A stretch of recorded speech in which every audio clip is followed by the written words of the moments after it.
më thojnë, hajde takomi, nuk po vjen në debate, nuk po vjen në debate. Kjo është shqetësuese, ne nuk jemi këtu për të bërë debate, ne jemi për të ulë në tavolinë dhe për të bërë zgjidhje.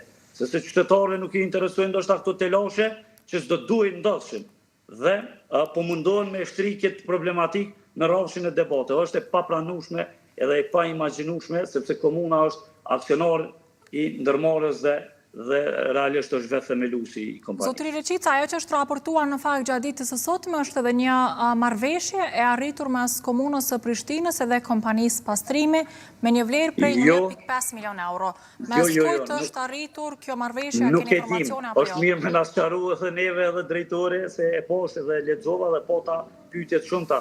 As ide më të vogël nuk e kem me kanë arrit marrëveshje, sepse dihet ne jemi ndërmarrje publike, si funksionojnë, ne kemi bordin dhe si mbas ligjet unë përfaqësoj ndërmarrjen dhe unë zyrtarisht, unë me mujtë të tërë jem të pritni ta kem zyrtar me pas. Me mujtë të tërë për më ul edhe në vazhdimsi ju shoj emaila për më ul me bën zgjidhje.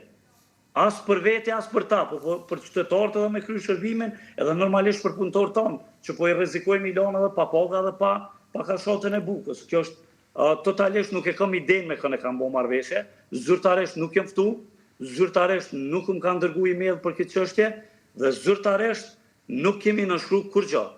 Bëhet fjalë ndoshta për një kontratë 1.5 milion euro që është për shërbimin e mbeturina sipërfaqësore, jo këto të grumbullimeve, dhe për cilën ne tashe disa muaj i dërgojmë emaila në vazhdimsi për me e kontraktu sepse kemi qenë të pajtimit edhe në fillim muajit maj, në fillim muajit prill dhe nuk kanë kthy përgjigje asnjëherë. I kemi thonë hajde ulemi përmes ne i kemi emailat, i kemi këtu të faktuar të gjitha dhe është e papranueshme që me u thonë një gjë e tillë, sepse hiç më larg, ja këtu e kemi një email ku ne i kemi kthy përgjigje zotëri Brestovcit dhe shefit të sektorit të mbeturinave dhe është edhe shefi kabinetit kryetarit për ta mbajtur në informim.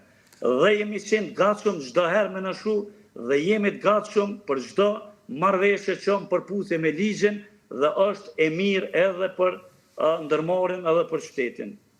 Zotëri Reqica, nëse nuk plotësohen kërkesat e paraqitura edhe nga punëtorët edhe nga ju si kompani, çfarë hapash do ndërmerrni?